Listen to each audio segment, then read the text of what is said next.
We've been talking about this story for quite some time now. This latest statement from the U.S. president, just shows how difficult they're finding it to walk a path that really addresses all issues and protects their interests. You'd think so, but it looks like President Trump isn't finding it difficult. He's made a choice. He initially said, okay, let's see what happens. And then he said, we may never know what's happened. And now he's basically saying, I don't care what happened. He's saying it's a horrible crime.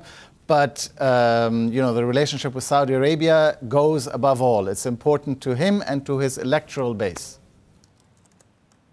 Right. So, Riad, it's Tracy Alloway here in Hong Kong. And on that note, Trump may have made his decision, but it seems like some other U.S. politicians certainly disagree with him. And on that note, we saw Senator Lindsey Graham tweeting overnight.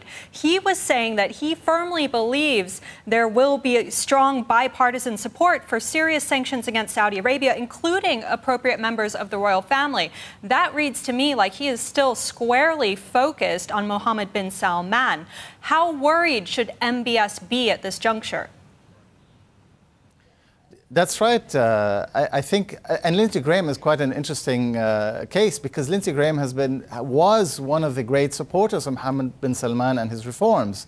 And he has now really turned as one of the main critics of Mohammed bin Salman. So I think, should Mohammed bin Salman be worried? I think he should be.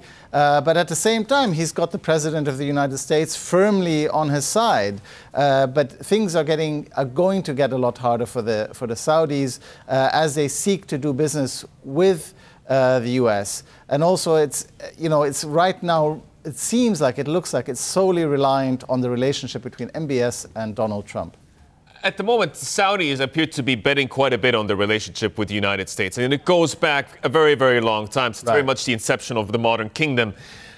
But if the United States continues to give them as much trouble as they are right now, or there's always this uncertainty that sort of weighs on that, is there a possibility that they look elsewhere for a protection of their interests? Can this really become an inflection point? Look, the Saudis were, for example, quite unhappy with the Obama administration.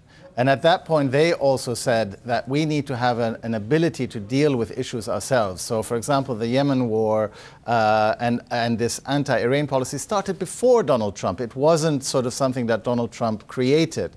It was during the Obama administration when the Saudis felt they didn't have the full support of the U.S., in particular, for example, the Iran nuclear deal. Can they look elsewhere? Yes, they can. They have been talking to the Russians, for example, or China. They are looking east as well.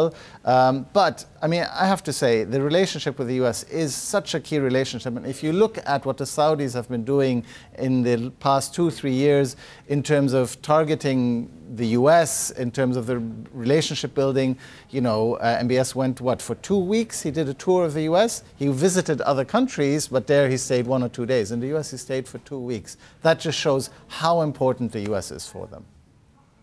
Right. So, Riyadh, oil has always been an important factor in the U.S.-Saudi relationship, and we just listened to Donald Trump talking about oil prices in that soundbite. We have news from the kingdom saying that they are going to be going, of course, to the G20 summit in Argentina. We knew that the Crown Prince was going to go, but he's just announced that he's going to bring along the energy minister. How much should we read into that move? Is this Saudi Arabia subtly saying that perhaps, the U.S. might get lower oil prices if it backs off from MBS?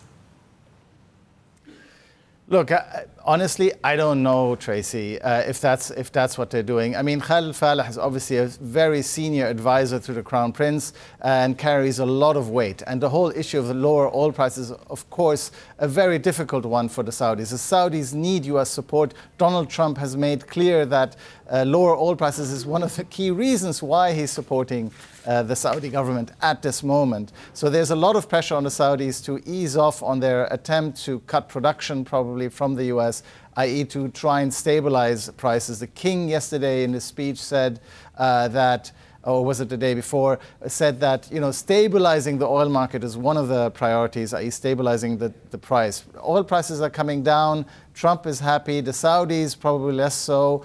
The question is how much leeway will they have to control oil prices going forward to appease the Americans as they're in such a weak position?